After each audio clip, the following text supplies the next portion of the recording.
same time we did.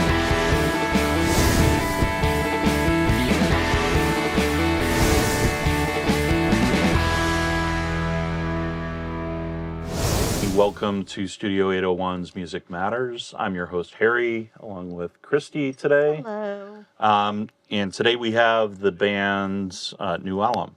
Thanks, guys, for being here today. Thank you. Hi, everybody. Enjoyed your performance, and I don't know if anybody else was watching, but it was a really spectacular show that they put on. And after you watch the podcast, you should go and watch the performance. Check it out. It's fun. If you didn't catch it already. So why don't you guys go around the horn, introduce yourselves and what you play? Okay. First off, I want to say thank you, Studio 801, for having us today. Sure. This has been great. I'm Ed, and I play drums for New Ellum. Hi, Ed. Keep coming back. Hey, guys. Hey. Nice to meet you. My name is Randy. I play bass. Hi, Randy. And sing. Yeah. He does. My name is John. I play guitar and mandolin. Manditar. Manditar. I'm Orion. I play fiddle and sing every once in a while Yeah. when it works. Yeah. And I'm Jason Michael. I sing and play guitar. He does. All right. Awesome. So I can kind of guess where the name comes from because I'm from the Dallas area, or at least have been for many years.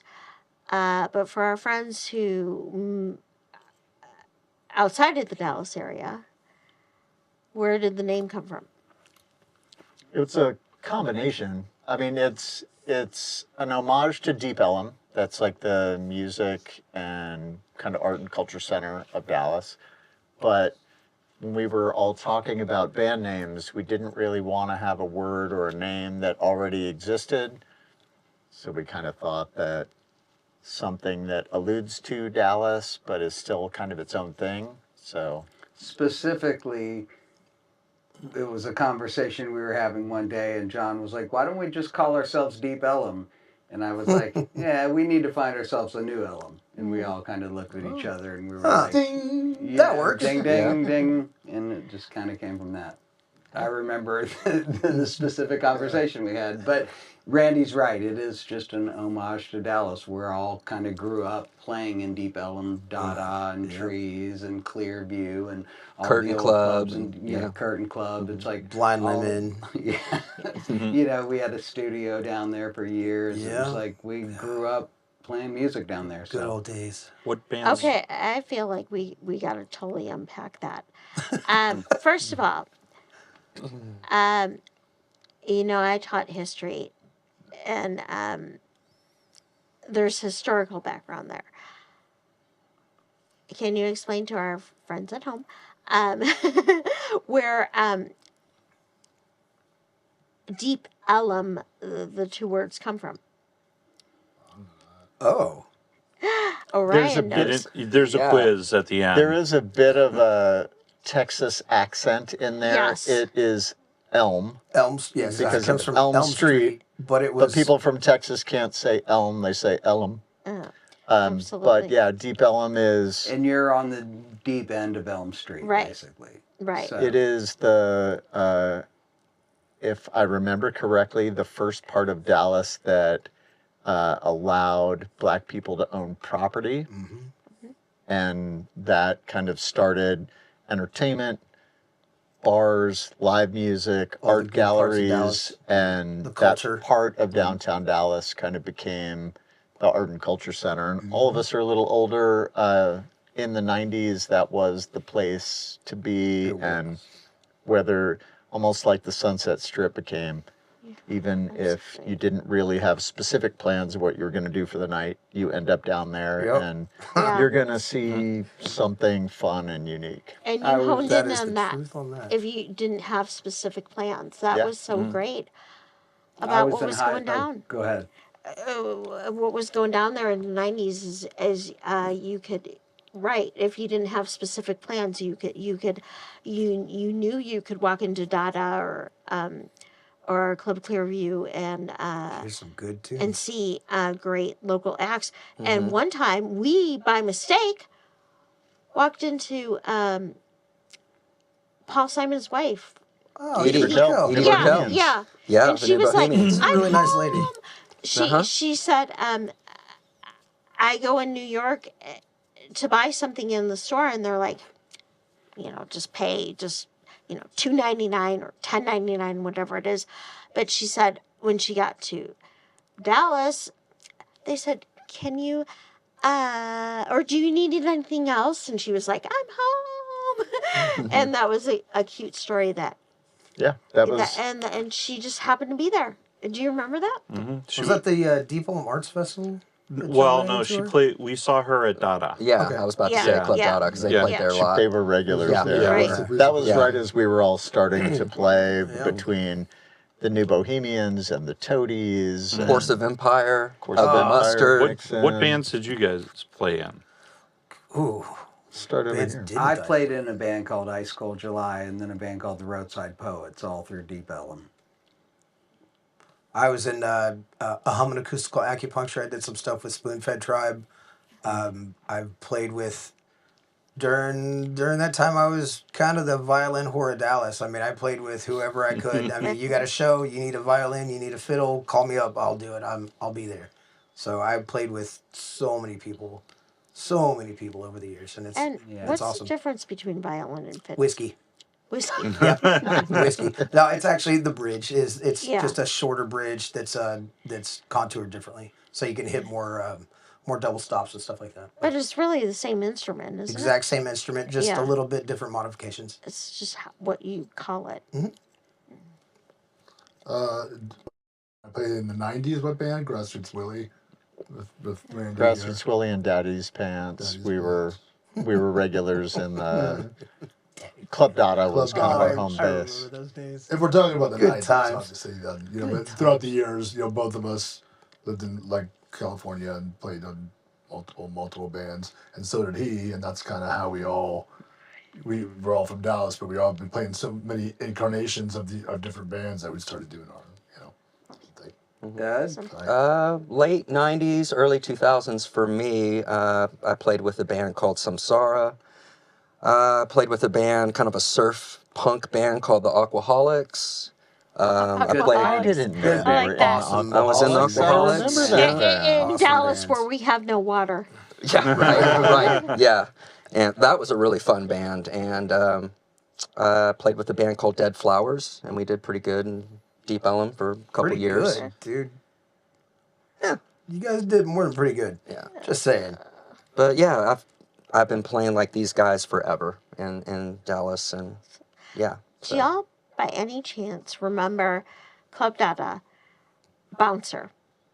Big guy, beardo. Beard, yeah. Of course, Beard Very was a much. close Funny friend. story. Love that guy. Close friend. Harry managed to really He's fucking passed away, piss by the him way. off. That wasn't hard. He got mad about Yeah. like Wasn't small hard. stuff. But- He liked you or he liked, and then Liked you or hated you. Do you want to tell us or should No, go. I Okay. would love to hear that. So, we were at, this was late 90s when he was in .com and .com was booming. And it was like, hey, let's go out.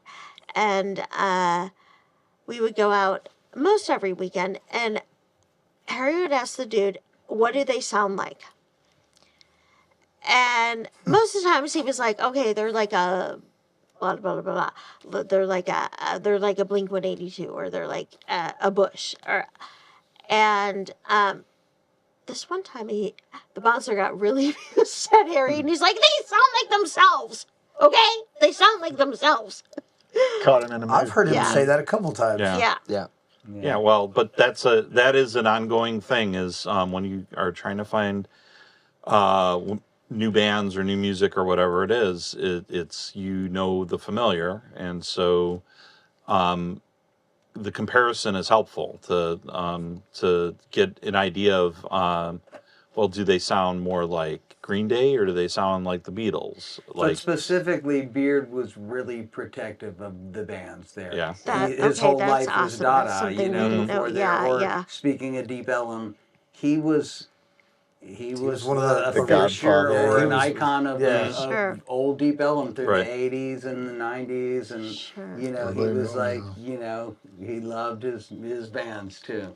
That's You awesome. know, We were lucky enough to be That's There was awesome. there was a really nice moment. So at one point or another, we kind of moved out to Los Angeles, kind of chasing the rock star dreams kind of thing, and come back home Hungry. once or Heck twice yeah. a year.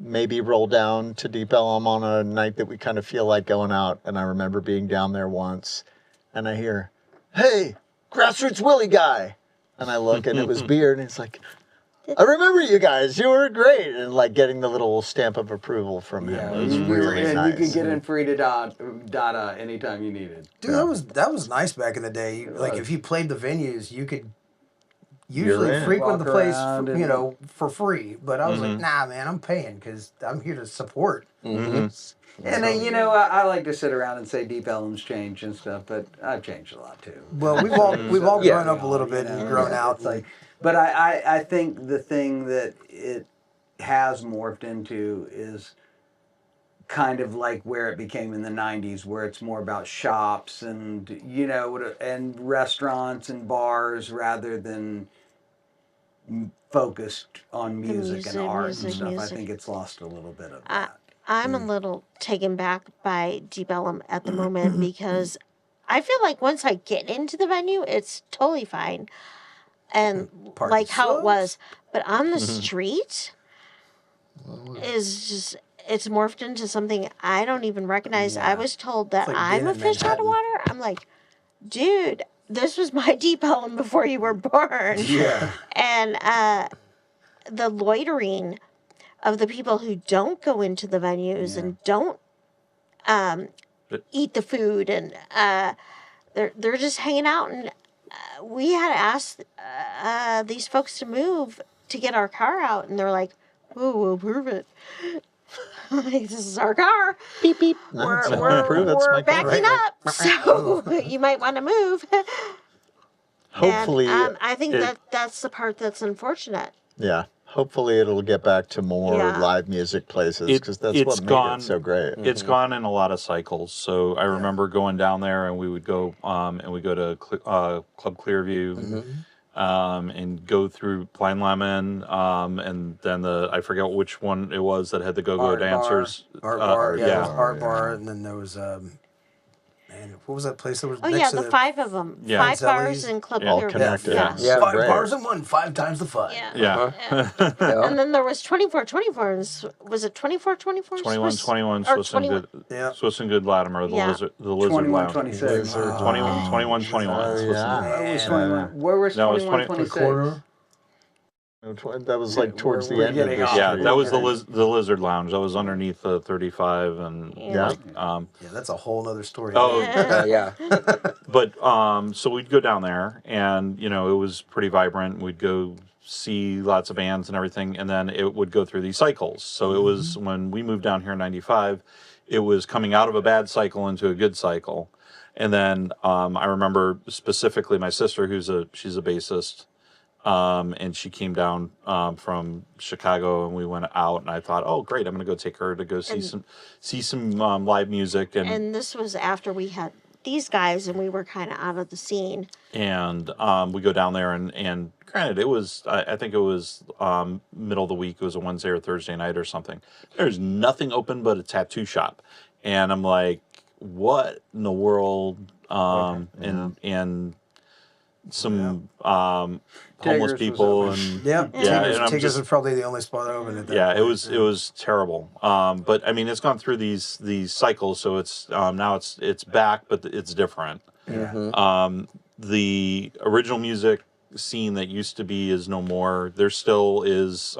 There are still places, Three Links, Arc, 8 Airs, RBC. A lot of those places still have ruins. Yeah, still, but they've gone through a lot of changes. They've done some things with shutting the roads down, or having, like, they call it curfew, but I think it's really they're just shutting the roads down for to traffic and stuff. But the some of the mixture of clubs and whatnot are not really original music. There's a lot more DJ stuff, and so you know it's different though. So you used to be, what was the name of your band? I had a rock band called Ice Cold July, which we toured for, 5 or 6 years. You had long hair then. I did. Yeah. I did. Wow. So tell me a little bit about your history. Back when we were all skinny and had Well, long hair. I kind of grew up, just loving music, and at 17 years old, I dropped out of high school, and there was a band touring around the country that had already had a year's worth of dates, and their singer quit because it was actually a lot harder than you would think, And I was the next guy in line, so I dropped out of high school and joined a band and toured around until we finally got, took about 3 years, but we finally got a record deal and enough people following us. And, that was kind of the beginning of my musical journey, through where I'm sitting today, through Los Angeles. And, didn't keep playing rock music, but, it's like once you kind of like realize in music that this is what you want to do, it's so much more than just like trying to like make it big. That's what you do in your 20s and 30s. You try to like make it big. Struggle And until then like, if you oh, it's don't, 30. you quit. Or you become a musician or an artist or a songwriter or, develop podcast or it's like you find your way to be creative and still be an artist and musician, It's like, and I think that's where we are right now. So Yeah. that's kind of my story in long form. Your music, do you do most of the writing, or is it a collaborative, or? All of us, I think, are songwriters. In this project specifically, I wrote most of the stuff, but Okay. That's kind of changing as we're going on. I was really taken back by your song with Pappy. What's the name of that song? Milliquin River. Okay. Yeah. And where's the river at?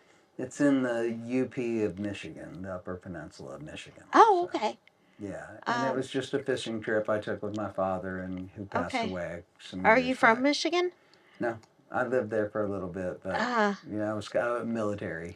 Oh, brat, okay. So Great Lakes and all that. yeah. Yeah, my dad, their granddad, went to boot camp in Great Lakes, Wow. and he then later boated on Michigan, Lake Michigan, and It's went like to an the upper, ocean. like Mackinac and all that. Yeah, Mackinac Island. But yeah, so I mean, I was really taken back by Pappy because he showed up Yeah. as a fish. Yeah. Yeah. And unfortunately, Ryan and Blake are young dudes, but they lost someone special to them, and pretty convinced Ryan was in a car accident. And normally, I'm not one of those people, ghost stories and all that, but pretty sure that he was there. His So, friend was yeah. watching over him. Yeah, so I was really taken back by that song. That's awesome. That song's always Yeah. connected with me. I also lost my father, but has never taken me fishing ever. But every time I hear that song, like it really Gets you. brings back all those feelings, and I'm like choked up on stage sometimes. I'm like, my dad never took me fishing, but I There was feel probably, right now. but I imagine there was probably an equivalent if he took you to ball games or you did some. There was probably an equivalent Yeah. of fishing. Yeah. I've known Jason half my life, and always impressed by how he can write a song about his specific experience, but there's still like a universal thing that everyone can kind of connect with on it. That's awesome. Thank you, bud. That's awesome. See, I love lyrics, where Harry's more of the music person, but I'm more of the lyrics person.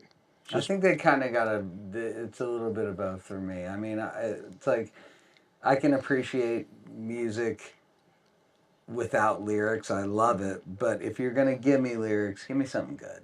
Right. It's like, I don't know if you guys have seen. There's a special on. I think it's on Netflix. It was Billy Joel, and they talked about his writing and how he could write real life stories. It's like the Piano Man was Oh my like God, he all was the one of the best. how the Lyrically, he was storytelling. one of the best. Yeah. Some folks like to get away, take a holiday from the neighborhood, hop a flight to Miami Beach or to Hollywood. But I know what I needed, and I don't want to waste more time. I'm in a New York state of mind. There you go. Mhm. How do you So write good. that? Yeah. Lyrically, you just So it's good. perfect. Yeah. You know, Yeah. he was amazing, or still is amazing, should I say? Yeah. Who else writes in the group? I think we've kind of all kind Yeah. of written our own parts. Like it's all been a collaborative. It's not been like you need to play this, you need to play this, and this and this. But it's all been we've all come together. And it's been kind of an organic experience. Like we've all been in bands where it's been a job, and we've also been in bands where it's been yes, that works. Let's keep doing that. Mhm. I think this is one of those where we're all kind of like, yeah, let's keep doing that. That's awesome, but it's collaborative, and it's kind of it's cool like that. Like It is a nice feeling that, you know, we've all been in a million bands with a million musicians, and you drop a song into any group of people, and it's going to sound like those people. And like Jason said, he's written these songs, and if he played them with other musicians, it would sound different than this. And I think that's a part of what we kind of all like, kind of trusting that the other people in the project are going to bring their little bit to it. their own little flavor. Specifically, you know, that you say, like, if I bring in a song and Ed's on drums, Ed just plays. If there's something that doesn't work, I'll be like, oh, that doesn't work. But it's not like, hey, play this, you know what I'm saying, 4 on the floor here, let's do this. It's not, I mean, that's for him to decide. It's like, unless I'm going to pay him, you know, it's like to play exactly what I want when I want it. This isn't like this. This is an artistic project for all of us. Yeah, you and know? This isn't just like my project. You know, this is our project. And we've So all it's been like, doing this so long, and it's like when you get a group of people together and you have chemistry with them, it just all falls in Stick with line. it. You know, Yeah, I trust you don't these have to guys say- to do you their don't have to parts, say and much, I'm you not just worried about play. what's Right. going It's on. like, oh, that's most of the time. It's Yeah. like that was awesome. Yeah. You know, You, like, Sometimes read things can each be other's forced minds. in bands, but in this situation, it's relaxed. Everyone, I trust everyone in this band. I know they're gonna deliver. So So your style is pretty relaxed musically, but I think you guys have all played in like heavier rock bands Oh, yeah. before. yeah. Oh, So for sure. how did you get from there to here? I would say Time. that a lot of it started, you know, when he started playing these songs and just came to record some stuff, and those were the kind of the instruments that we had and slowly we all started kind of putting our parts to it, and kind of just happened that way because we thought maybe, you know, we're a little bit older, so we wanted to play music kind of reflected in the songs that kind of reflected, you know, the age that we were at, and as well. And it's just, I don't know. And I think What it's else? too. It's like when you put together a project, like we didn't get together and say, "Hey, let's form an Americana project," or like, you know, those were just the songs that I was writing at the time. You know what I'm saying? It was like the next batch of songs that we come up with, because we're writing a lot together and stuff, might be a rock album. You know, it might come out as a blues album. It might come out as an acoustic album. You know, it's like that's also the wonderful thing about like creating a project with somebody rather than like creating a band. Like, hey, let's go out and play and try to make money doing Right. it, which is, there's nothing wrong with it, but this Sure. is a project of like, we try to Play great be shows. original, you know, like Beard would say, that was an original band. Yeah, original, you know? and just play out, see how the music that we're writing, you know, affects people. You know, that's my favorite part, for sure. And So I know that I go through different moods too. So this is my angry mood. This is my mellow mood. So Yeah. I could see how that works. Yeah. I think it was something too that there definitely could have been a conscious decision that these are the kind of songs we're going to do. This is the kind of band we're going to be. But was like Jason's written hundreds and hundreds of songs, and the ones that we get together and play, that there's a natural thing that just feels right. Okay, that's the next one. And I think at this point, we've released 10 songs. Then you can look back and kind of define what our sound is. Because we might have something that's a little more bluegrass, or something a little more country, or something kind of R&B. There's variety from song to song. And These guys specifically were in a band in L.A. called River Rouge. That was kind of pretty inspiring to, like, I look back on it and I was like, that's kind of like where I see because I was playing more like R&B or neo soul at the time, but you know, it was like y'all's band in LA was kind of a catalyst for, you know, even when we started recording, it was like, grab that maybe the Mando catalyst and of like what instrument I picked up. yeah, because it was exactly. easy. So know. were you all out in LA or at different times, At different times, yeah. And we didn't know. I was there for anime. That was a completely different No, song. I mean, no, yes, we were there at the same time for a while, and we played in a lot of bands, like opening up for each other and doing that in LA, which is rare because I mean there's so many bands there. But we had definitely a group of musicians that we kind had of a all really, really kind of good, gigged with. So yeah, going on and we in knew LA. each other before that as well. I mean, at least we did, you know, because we grew up in Dallas in high school and stuff like that. Then left and went to California and then came back to Texas. Did you all go to high school together? No, but close. had mutual friends that overlapped. Gotcha. Yeah. I remember I was the last one to move back. I stuck it out in California a little longer than everybody else, and ended up at a party, bumping into everybody. Hey, I haven't seen you in forever. Good to see you. Good to see you. Oh, there's a guitar. Let's pick that up. Oh, wait, there's a bass. Let me grab that. We ended up around a campfire in someone's backyard. Start to jam a little bit. And from the very casual drinking a bunch of beers and just noodling around a little, it's like, I think we just started a band right now. And that's kind of the first something up? moments of feeling like we were kind of on something here. LA was kind of short-lived for me. I think I was there for like 5 years, but it was hard to leave. You know, it was like one of those places where you're there in that 5 years and you're like, man, I think I'm going to live here the rest of my life. And then once you realize, like, wow, I think for me, like, doing the Clifford the Big Red Dog thing was like an exit for me. You know, it was like after that, I was like, I think I'm done with the city. You know, did it's Clifford? like- He is the voice of He is Clifford. the voice of the opening song of Ah. Clifford I the Big sing the Red theme Dog. song to Oh, Clifford, okay. not the voice over, but that was Go look kind that of up, that was the everybody. catalyst Clifford the Red Dog? to leave LA. You know, it was like if it weren't for that, I probably might still be in LA. You know what I'm saying? Living there and living in the valley somewhere. And not that it probably, who knows what would have happened. You know, you might have gotten, Well, yeah, right. like you, like It just all of costs us. a lot to live in California. It so- costs Yeah, a it lot to does. live. So and it's to stick it Yeah. out and grind It's a it out very, as a very- musician definitely takes dedication and trust fund.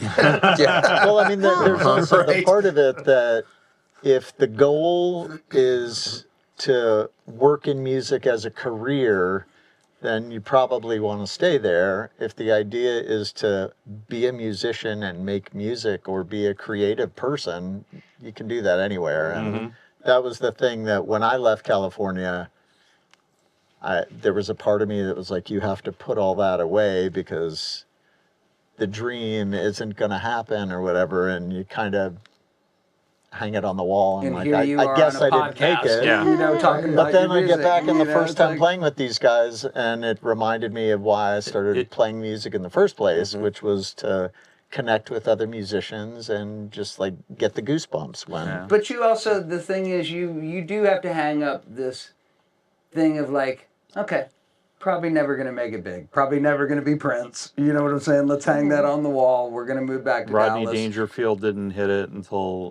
he was in his 60s. Yeah. So Really? it's and who? Pavarotti did his greatest Yeah. stuff in his late 60s. yeah, and you it's know. today with distribution is can be done from anywhere. You can record anywhere. I mean, there's a lot more opportunity to do things now. Like we talked about before, there's not as much structure, and maybe in LA there's more structure. Although, some of the big recording houses and whatnot have closed down there too. Sure. So maybe it doesn't exist exactly the same way that it did. It's new. The guarantee is if you stop, it won't go anywhere. Yeah. So, Right. but you kind of remember the whole reason we're doing it is to have that shared experience together, making music, looking over, making eye contact, laughing, chuckling when one guy shanks a note or when one guy hits. I wasn't specifically looking at you for that. No, but it's like getting in the garage with guys and making music is why we all started making music. It wasn't Right. to be a rock it's star. for the or love anything. love of music, right? Yeah. Not to be famous. I wanted to be a Like rock my star. star. understanding is actors Yeah, I actors want to be Eddie Van Halen. want like someone who loves acting enjoys like theater more so than television or movies. Yeah. It's the art of it, Yeah. for sure. What art you like, yeah. So what are some of those moments that you've had that good, bad, something you've experienced together, something that you witnessed that were kind of like It's just story just a worthy? story that stood out to you. Story worthy. I mean, with this band, the story is just really that after all these years, like we've come together to make music, and it took us this long to maybe even start, to get this group of people together. But it's a funny story with New Ellum. I have plenty of funny stories, and I'm sure that all of us do. But It can this be with band New in Ellum, particular, or I it don't can know if be there's before New Ellum, or what's a barbecue Hopefully, thing? with this band, That's we've what the bingo avoided the sheet's funny supposed to be. stories. You know Right. what I'm that's saying? what the Like, bingo sheet's supposed to come You guys in were handy great for. before we put the cameras on. Yeah. He's sitting over here talking about going to Yeah. All right, strip clubs with. okay. Yeah. I'll tell Yeah. you. I'll tell you a funny story. Load it up. This isn't the New Ellum story. This is a that's rock story. Back in the '90s, we're playing in, I think it was Marietta, Georgia, somewhere. I think it was Marietta, Georgia. And we're playing at this club, and we're a rock band. There's 5 guys Sure. in the band, 5 in the crew. There's 10 guys. There's always like some sort of entourage, and so we pull in, and we're playing like 3 or 4 nights at this club venue. And the guys in our crew, you hear chatter of like, over the last couple weeks, we're like, we need to add some pyros to the technics to the set and stuff. So these guys, our light man and our sound man and guitar tech, they all get together and they go get everything they need to make these pyrotechnics. And they're like, we're going to flash pots. Nothing crazy. It's just going to flash and smoke, small little things. And they welded, because we carried a welder, like all good bands. Of course, like all the bands. Every band has a broke welder. down or whatever. And right before sound check, we're like getting ready to go to the club at the hotel, and the guys rush back, and the guys are like kind of frantic, and they're like, pack your shit, get everything out, we're leaving right now. And we're like, what the hell happened? And they were like, the guys blew 2 huge holes in the venue of this club, and the sheriffs are there, and they're ready to arrest everybody. And we got to the club, left, and everybody's pissed off, and we hightailed it out and made it out just in time. But Man, we blew up a club with homemade good pirates. times, dude. I have a Bring funny the welder, story. you don't bring fire marshal. Yeah, Right? exactly. It's funny because a lot of the young guys now who have bands, their day job is welding or plumbing or. No, well, All right, Oh, you gotta- Okay, so You gotta have that some way to reminded me fund of a it. story. So this is probably about over 10 years ago. I was playing with my surf band, the Aquaholics. And at the end of our set, there's a song that we did. I forgot what it was called. Something Manatee or in the title, but there was a fast double bass part at the outro. And so I came up with this idea. Let's get a drum head with a cobra on it and then put 2 red LED lights for the eyes. And then when I start double bassing, let's get one of our buddies who's a plumber. He wired in these water nozzles. So when I'm double bassing, the eyes light up, and then we had nozzles as venom. So water was shooting out of the fangs on the front of this drum head.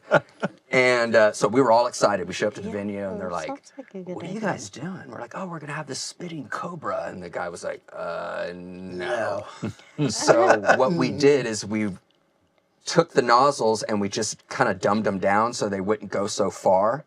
And so we had our buddy like on the side stage. And so at the end of the song, you know, I look at him, I'm like, all right. So he had like this contraption where he hit this valve and it made all the water shoot into, you know, the front of the bass drum head and started squirting. But what happened is when I hit that double bass part, the nozzles broke off inside my drum set, which is a Vistalite kit, so it's a plastic drum set. And so water nozzles are going inside the drum head, or inside the drum shell. Everyone's like, what is going on? And the red lights are going, and we're cracking up. It was a total, like, failure, but it was really funny to see that, because everyone was like, what is going on here? But yeah, that's... Good job. Yeah, I still have that drum head, too. All right. I would have been like, can just water vapor come out, or could? Oh, it was like... Yeah, What are those... because Like in the 80s, they had those water water things pick. with the, it was like, it would shoot, it was like someone's hair yeah. or something. It would shoot like a sprinkler. yeah. It was like that inside the drum. Oh my it was God. just going Chaos. nuts. Yeah. we had the dude who was like, I'm gonna tattoo somebody on stage. I was like, what? Oh boy. What? Been to those shows. Yeah. Been to But those it kind of ended shows. up working out really well. Yeah, he did that. They were playing on stage, Yeah. and he had his guys playing background music while he tattooed the lead singer from another band who was playing in the show. So that was about 15 minutes of, that really happened. Yeah. Well, he did it. He did it twice. So the first Yeah. time that he did it, he didn't have any background music, and like it completely like kind of killed the vibe, because he spent like 30 minutes. He went on last, but he was like spending 30 minutes on trying to tattoo. But to his credit, he brought 30 people in to watch, Oh, he watch did. him tattoo Yeah. someone on Wow. stage. Wow. So, it just took it. The first time it took so long, and it was I think it was somebody he met that night. And then the next time he did it, he was like, okay, I'm gonna do a much smaller tattoo this time. It was significantly smaller. It took him closer to like, 10 minutes, and he had his band like kind of play in the background. So it was That's definitely. funny. Oh, You'll it was learn. hype. It was hype. Wow. That's awesome. and I'm the one who's going to the venue owner going, would it be okay if Right. this one the one guy from this one band tattoos somebody have on Red stage? You have a Red Bull. And I was surprised to find out that this was not the first time he'd been asked about tattooing live on stage. So, No. Later. what else? What other interesting stories? Man, I I've had seen- one. I've seen people get married on stage. I've seen people defecate on stage. Oh, Casey, Oh. let's Oh man, no, No, that's same event. that's no, well, Yeah. technically yes, but it was a completely different situation. It was an odd night. I got to play on stage with the sax guy from the Lost Boys. Yeah, did you The really? oiled up muscle guy with the Yeah. chains. Nice. That was my old band, the Rich Girls. Excellent. He opened The Rich Girls and the Lost Boys? Pretty much, yeah. We were really excited for because the Rich Girls is like an '80s band. We do like Hall and Oates. Hall and Oates, yeah. awesome. Yeah, and so when we found out that we were going to play with him, his name's Tim something, I forget, Capello or something, but he was really nice, and he travels in his van, and it's a one-man show. He shows up to the venue, sets it all up himself, and like fun. yeah, it was an interesting show, but yeah, that was cool. I had quite a few years in Los Angeles playing in Corey Feldman's band. Oh, okay. Really? Lot of wild stories I have playing not with heard any Mr. of Feldman. Yeah. We did one show in downtown LA. We had kind of a long opening to our set, this kind of instrumental opening that one by one people come up on stage and kind of noodle along with the backing track. And eventually Corey kind of makes his way out onto the stage, and he had a cloak with a hood on, so he could kind of come out a little bit anonymous, but I mean, you're coming to see the Corey Feldman show, so Right. you know Corey's coming out. Mm-hmm. And he makes his way onto the stage, this really long, drawn-out opening, and the first thing you hear someone yell from the audience is, "The wrong Corey died." Oh no. The meanest thing I've ever heard. That's rough. Okay, I still get mixed up in the Corys. Corey Feldman played in Stand By Me, right? Absolutely. Mm-hmm. Okay, so Ryan, we watched Stand By Me about a few months ago. Stand By Me and the Goonies. Yes. So yeah. so remember the character who was sad about his father who was going through World War II shell shock or post traumatic stress. That character, he played with him. The real dude. I'll show you. I'll show you some pictures. It was wild. We had a great time. It was super fun. We had 2 of the touring members of Pink Floyd in the band with us. That's cool. Yeah. John Caron and Scotty Page, and got to play some huge shows and Nice. a million insane stories. We'll save those for off camera. I think Corey Feldman did a great job, and I didn't learn to appreciate it later. And that Stand By Me, It was great. his dad, yeah. who went through shell shock or PTSD before they really knew what it was. Academy Award nomination for that Yes, movie. He nailed yes. that. Yeah, it was great. So He's a sweetheart. So what's upcoming for New Ellum? Got some shows coming up, and Randy would know about those. You're playing. We have you're your playing show. Yeah, you're playing in Rock in the Summer. We're going to be doing Oktoberfest for Addison. Okay. Nice. Oktoberfest for Grapevine. We have some tentative dates with the Granada and the Kessler. Okay. Nice. You get some. And just trying to get our recordings done. We've started a bunch of new songs. Okay. So hopefully we'll So new hit the stuff coming finish soon? line on those. Yeah. And where can people find you? At New Ellum or New Ellum, just Google us. Okay. Yeah. Socials. Google, Instagram, YouTube. Facebook, YouTube. We've got some really fantastic music videos. Yeah. Yeah. Those on YouTube. Yeah. Yeah, we definitely spent some time, with the content, back, when we started, and have some, like you said, some excellent videos that are really different and creative, and had a creative, individuals helping us out, with that as well. So I think, and then we have on Spotify, we have a record that we all made together, and Been listening to a couple of songs on that. Actually, the last one that you just played, Green Eyes, I like that song. Thank Very bluesy. I like it a lot. That's on the playlist that I made for the fest, Oh, great. so other people Great. can get a chance to Well, hear we'll play that you then. and some of the other bands. So check that out. There's the Rock in the Summer 26 Oh. playlist. Well, guys, thank you so much for being here with us today. It's really good to share some stories and Thanks so much. and, Yeah, thanks and for having listen us. to you guys. Yeah, And I have to absolutely. tell you, for Clifford, our next door neighbor used to be Barney. Oh, wow. So, okay. so I had to tie that together here at the end. So dinosaur and dog go together. Thank you guys for Yeah. having us. Yeah. What Yeah, a thank you very what an much. amazing experience. You guys are so easy to work with and love it. It's great. Studio Yeah, 801. everyone. Thanks for having us. Thanks for Thank having you. us. Thanks, Thank you, guys. guys. Can't wait to see you guys play on the at Rock in the Summer on the It's gonna 26th. be awesome. Yeah, we're gonna have fun. Can't wait to hear all of the bands. Yeah. Yeah. Yeah.